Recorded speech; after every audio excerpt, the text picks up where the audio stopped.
stories from all over the world, and especially the last one, which was giving a pretty broad view on all the things which are happening at the moment. So we will focus on one project, which is happening right now in Northern Ireland.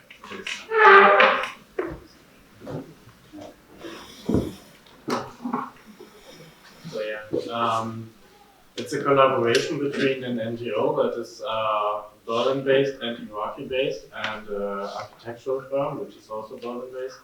The NGO I'm representing and working for it, it's called Jian Foundation for Human Rights. Jian is a Kurdish word and it just means life. So it means that we provide life, we provide psychotherapy for people who are traumatized. It started out as an organization founded by a person named Salah Ahmad. He is a psychotherapist who escaped the Saddam regime in 1982. He became a psychotherapist in Berlin. He was treating survivors of torture in Berlin, and when the Saddam regime was brought down, he returned to his birthplace of Kirkuk, and he founded a treatment center that was modeled after the place he was working at. And it started out as a Kirkuk center for torture victims. So the main audience, or the target group at the beginning, was torture victims who were tortured under Saddam Hussein. And it grew into a network of different centers all throughout the Kurdistan area, Kirkuk, and now in Mosul. And it's treating not only torture survivors, but also women and children who have experienced the same kind of violence. We are also treating women and children who have been captured by ISIS. And so we bring them back into a organized life through psychotherapy and medical interventions. And we have this project in the city of Chelmsford. Chelmsford is a small place which was,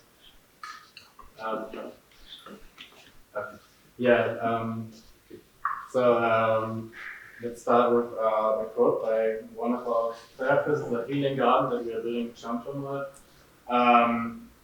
It's a project that we want to showcase also to the local government as a project that has a lot of different ideas for what can be brought to the place. We are partnering with Heike Roswag, an architect, and with other organizations, and we receive funding from different organizations to build this healing garden. So it's a collaboration. The Jian Foundation, as I said, is focused on psychotherapy, but we also want to establish some kind of modern, low-tech, and sustainable architecture. You can briefly see we are operating in the north of Iraq, and we're also in the process of extending into Syria, but we have to see how the situation there works out in the future.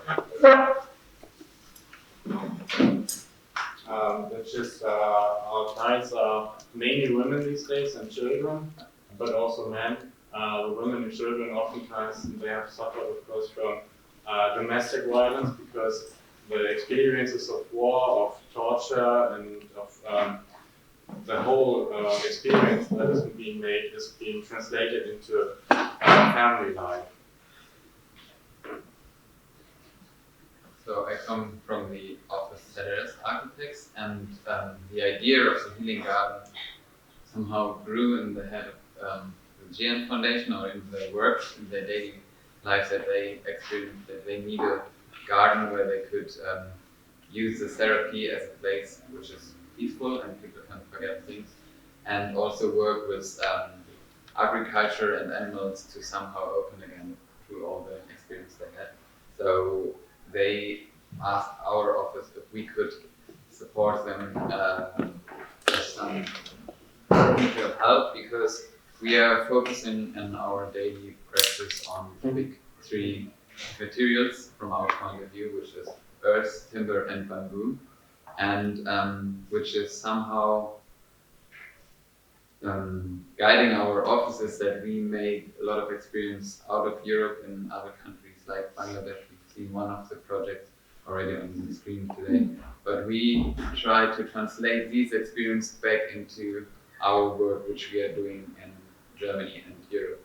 So whatever we learn with earth and bamboo, we also try, because it always has to do with technique, the local technique, and why is it used like this.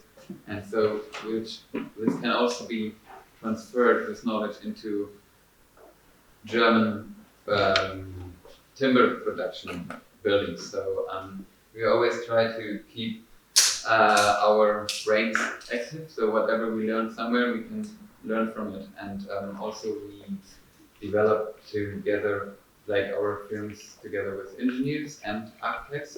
So the engineers, they are also running a laboratory on clay. So wherever we work, it's not just that we have a feeling for the clay, or we say we have a feeling for the clay. We really do research on it, and we are also involved in European research project to give a bit of background knowledge about all the things people know. So, for example, why is it clay, or is this these old houses, why are they more comfortable for us as human beings? Everyone has this experience to go in a glass and steel house, or to go in one of these old ones that you somehow feel more connected to. And we, through these research projects, we do figure out some data which then lead us to, for example, help to develop some DIN standards. It's very German industrial norms. So, but in our philosophy is whatever you have on the paper, you can help to show up in discussions or when we talk with administrators. But in this case, we were asked to share this knowledge to establish this healing garden, because the GN Foundation was looking for buildings made out of earth, space for for the patients, but also for the therapists, and also a place where the local community could meet. And all of that was the aim to build this in the building heritage of the Kurdish region, because we are located in Shamshamal, and Shamshamal is a city which kind of developed by the Anfal process. That means that during the late 80s, Saddam Hussein was destroying most of the villages in the mountains, and the people had to resettle to collective cities. And you see three of the former settlements, and there was this main highway which is somehow a bit higher, so the tanks could control with a very little effort lots of people. And maybe continue with that. We happen to have this building here, the treatment center, and Salah Ahmad, the founder, he had this vision of a healing garden, and the local council gave this whole land and said you can use it and you can build your healing garden on it, and it's about 30 to 40,000 square meters, which is really a big area. It was much bigger than we had asked for, and so we approached Leif to help with the design, and we are really lucky that we could fulfill all our dreams in this healing garden. This is somehow how it looked before when it was established in the lab. So every family just got one concrete hut on it, and today the people never went back. So what's happening, they kind of get the next plot and they build the houses as a family grows. And you could have a full talk on this development of this, but we will continue with it. So that was the healing garden when we started, and it was already clean before it was just. Yeah, it was basically just a public space that didn't belong to anyone. So they just dumped everything on this block. So when this photo was taken, it was already fenced off and cleaned for to start the construction.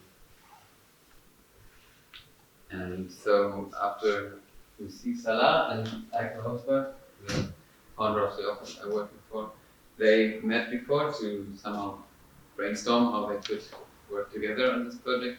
And it was definitely too big for us as an office to help them and just because, yeah. And so we decided, I was a student still at that time, so we decided we also use it as our master thesis, so that we could build the first building phase together with the office, then we go to the university, and then we bring it back to the office. And that was our first idea, but we also, it was very clear for us that we had to do workshop on site so that we meet the people, we talk to the therapists which spaces are needed. We went to the villages to find out about the building technique, and starting from this idea, we developed like a idea of the master plan, which was that we found out that there was an old riverbed on the site, but it was demolished during during building up this collective cities. So our idea was that we reactivate this riverbed, not as a river, but as a green, like that there could be a place for trees and bushes. And along this riverbed, we would establish all the leads for the TM Foundation. And then you have always these centers which more intensive, green, and then with intensive green towards the side. And I don't know how visible it is, but it was the center here. This is the first building phase which we developed in 2016. And from this point, when we built this, with this knowledge, this master plan was developed. And it gives somehow more the idea of what can happen on site, and it's not the real final plan which has to be done in the future. And also, from our perspective, we never thought that it's a plan which has to be fulfilled. It's more like however things are developing, this plan can react on it. So it's a development over time. And so we started with the first building phase, and we thought we were kind of naive, because we thought, okay, we have our ideas, we have our design, we go there, and of course it's local building heritage, someone will help us to produce the mud bricks. But it came out that really no one was able to do that anymore, because it took only 20 years in this time that all this knowledge was already gone. And many people knew that the grandparents did, but we couldn't find someone who was somehow saying, okay, I do this for 1 week, producing the mud bricks, and then we find out that that we cannot build with them. And so it took us 3 weeks to somehow set up the team on site. And but we already we used this time somehow that we developed together, because there was one site engineer, if I introduce him short, Kamaran, who was from the very beginning with us together on site. So there was the GM Foundation, there was us as the office, and there was a local site engineer. And he came from building street construction. So everything he was very good in reading drawings and having all these technical things, but all what has to do with clay and this sustainable construction was totally new for him, and somehow also nonsense, because there's one rain and then everything is washed away. So that because the GM Foundation asked us really to take care of this building heritage, it was not our part to argue this, to do this. But we answered with the design that we said, okay, for the first building phase, we have a very simple module which you could always adapt to the need. So it was for animal-based therapy, so that we said, okay, we design different stables in the size, like outline, but inside we can all change. And we used really the time when we were looking for the constructors that me and Kamaran went through these drawings and we went over and over again all the details we were looking together. So, and also we went to villages to really learn together what was done in the past and how we could integrate this into the design. And so this is very technical. I think we're running out of time, but I think the most important is that we have a very solid base, which is done out of burnt bricks. Then we have the mud bricks, and we have a roof which is also waterproof. And in the beginning, our design concept was that we have shadow roofs because it's very hot in the summer. And it turned out, now that we are doing the second building phase, that for them it was always rain protection for the walls. So for the next building phase, we did them a bit more solid. So it's a step-by-step learning together. Rain screens. For rain screen. And Yeah. You probably wonder why we did it even in that place. And the place, Chamchama, as I said, is a collective city, but also it's a place or a city where for 3 generations since the 1950s there has been continuous conflict. So the great grandparents, sometimes or grandparents, the fathers and the children now growing up or becoming adults, they have been deeply traumatized and the social structures of the family have been completely evaporated. So what our idea was to bring back these social connections, and you can do this through therapy, of course, but not the normal approach of talking or letting them talk, especially not with children. So you have to find other ways, and one way, of course, is to have interaction, and the interaction can be with plants and flowers, or it can also be with animals. And that is why we did it in Chanchamal, and we have these kind of unique approaches in this area. There are healing gardens, for example, in Europe, and there's animal assisted therapy in Europe, but of course in the Middle East or in Iraq, those kind of things are not yet known, as psychotherapy is kind of a concept that has never been practiced there. There's psychiatry, but like here in Europe, there's still a stigma associated with seeking psychiatrists or psychologists' help. Like, you think you're nuts, you're mad. And what has to be explained is that it's not you who's mad, it's the situation that you have been through, that you have experienced, that was mad. And what happened to you is just a natural or normal process, which you now have to find a way to integrate into you and then move on.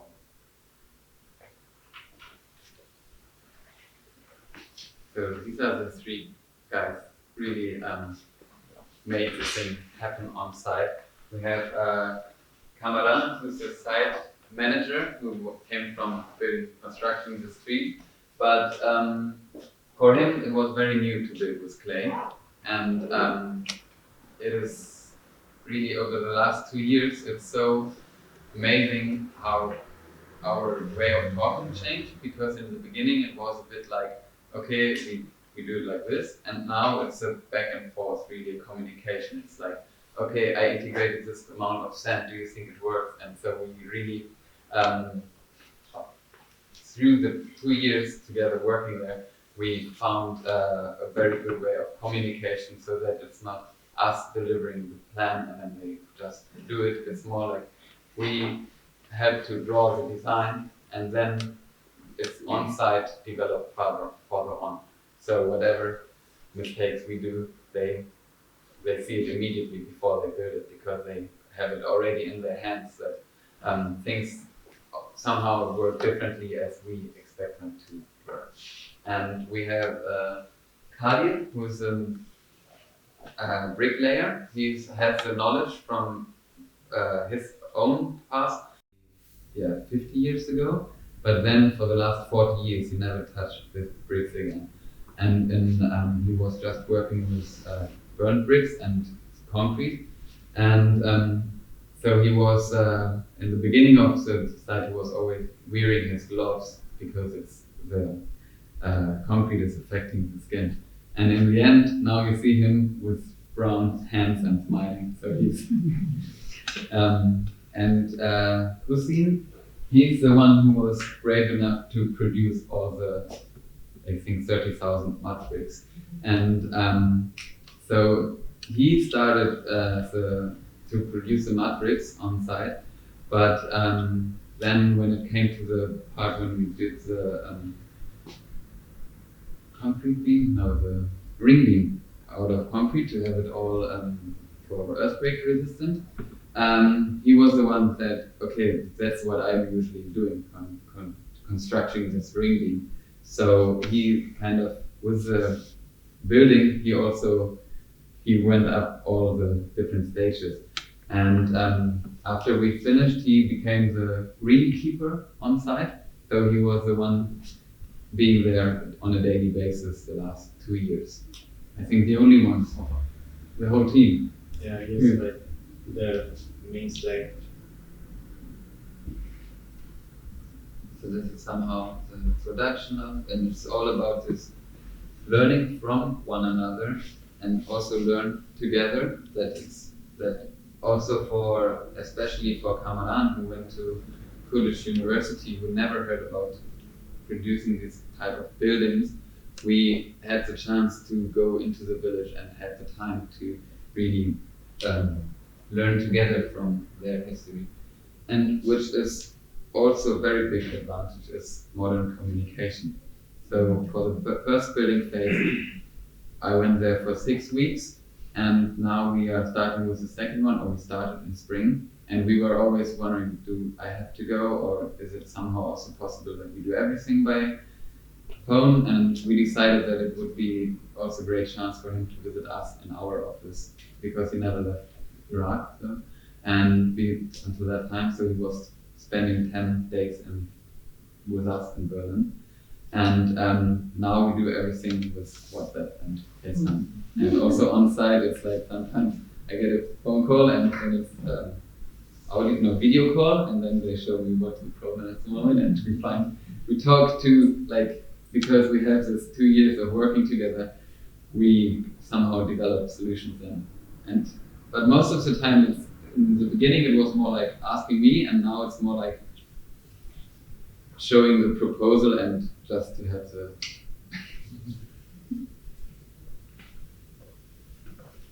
that is because we are invited here to talk about water. Yeah, water is also a main issue, and one of the issues, of course, if you build a garden, you need a lot of water. We have thousands of trees now, we have plants growing, we have animals to take care of, and so we need to use water on a daily basis in huge amounts. And Cemşemal is in a valley, as Oliver said, and the rivers have dried up, and the Tigris River is being dammed in Turkey. There are dams being built, and Iraq will lose a lot of its water supply. Iran is doing the same. They are also damming the rivers, the Dukan River, for example, and they're using it for economic reasons, of course, for their own production, but also as a political tool. For example, last year there was a referendum in Kurdistan on the independence, and Iran, of course, was nervous that if in Iraqi Kurdistan independence breaks out for the Kurdish, that would motivate the Iranian Kurds to also pick up the fight again, a bit more meaningful. So what they did was they just cut the water flow for a while. They cut the borders and the water flow. And so this area is losing a lot of its water supply. And on the other hand, we were lucky in the garden because underneath this garden there's a channel which carries grey water from the households in the area. This grey water is just running into the streams and polluting the streams. And we were approached by an organization, also a German organization, which after the displacement took place and refugee camps and camps for internally displaced in Iraqi Kurdistan were built, they wanted to do something in the area of sanitation.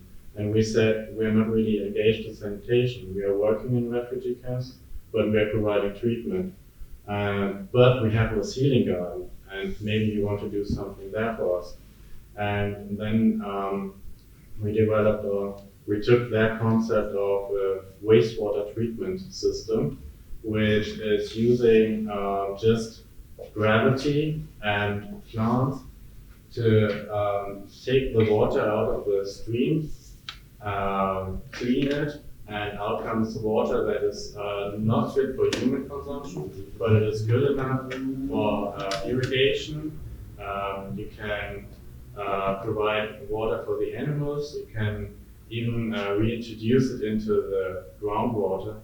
And every day we now have a capacity to clean 100,000 liters of water, which is not, the channel carries more water, but we take out 100,000 liters, and that is more than enough at the moment to supply the garden. So this water is then now, because the Gion Foundation is very good in getting donations. It's more than 3,000 trees now, but they are just they are parked because the landscape design is not really 100% set up yet. And so the irrigation system is giving the water supply for all the trees. And I think in this picture you see quite well that this is a grey-water plant. But also you see already that all the different places they get greener and greener because other places they get the irrigation, and then here it's just the old riverbed, but because all the water is storing there, it's immediately getting greener there as well. So we hope that in future that we just have to pump up the water, and then through this natural flow, this green stream will develop. And so now we are, because it was the first building phase was somehow the prototype for all of us, and now the second building phases started this spring, and from this animal-based therapy, we want to go to the houses also for the people on site for the community. So there's a bakery so that they can go back to their tradition, and working with hands can. You're better in this. Yeah, we are the next phase is to build this bakery, for example, to build tool sheds. We want to provide weaving and carpentry classes so that we can reintroduce different techniques, because one of the things that has gone lost in this part of Kurdistan is really the old traditions. Like you don't see a lot of old crafts coming from that area, because those techniques and the knowledge about that has gone lost. It's really a shame, because it was really a rich culture which over the decades has, in a large part, has gone lost. So we are using that, and we use it in the therapy also, because in close to the healing garden, we are running a clinic for women who had been captured by ISIS. So they are staying there for 1 to 2 months and receive daily therapy. They stay there with their children also. Some of those children have also made similar experiences. The boys especially sometimes have been trained as child soldiers. So we have a lot of different challenges there, and we try to use this large area of different therapy techniques to really find each person is an individual, so each person also connects differently to things. So we are trying to offer a broad spectrum. And also the broad spectrum is somehow maybe so that it's more interesting for everyone, so that trauma is not the stigma, that just because you're sick you go there, but also for the people who are not suffering under trauma, that is something they really like to go there. So it's not a big step to go into the healing garden. It's more like a place where everyone can learn something or can work together. And also for the center of this, there's a plan to have a theater forum. So maybe we have we can talk about yours, because it's also 50 degrees in summertime, I think. In future, I think we will continue to work together, working also to set up a program which is helping in a lot of different ways. And also so now it's a little bit of agriculture developing, and this is maybe also based to the therapy that it's not agriculture which is supplying a lot of people, but which is helping people to work with their hand and to go back into this manufacturing, and through this doing with your hands, maybe it gets easier to talk about something which you experienced in the past. Thank you for your chat.